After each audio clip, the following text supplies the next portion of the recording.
Тоглогчдын донд нэг олон гарч ирээд байдаг өдөр 2010 онд нэгэн эргэлж өөрийн тоглоомд аюултай ноцлог дүр харагдсан гэж бичиж. Энэ тухай үед олон тоглогчдын сонирхлыг татж ирсэн юм. 2. Мэдээлэл.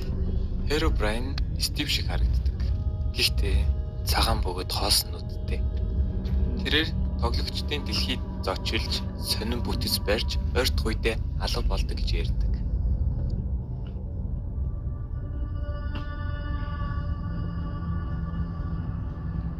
3. Зан төлөв. Herobrine-ыг ихэвчлэн сөрөг байдалтай тоглогчдыг зайнаас ажиглах, эсвэл тоглоом сонин зүйл үүсгэх гэж дүрсэлдэг. Гэхдээ зарим төвхөдөд тэрээр ойлгодогшгүй харгас биш дүрээр дүрсэлдэг. Энэ гэтэл арай л сонин зураг аавны маш. 4. Тоглогчдын хариу.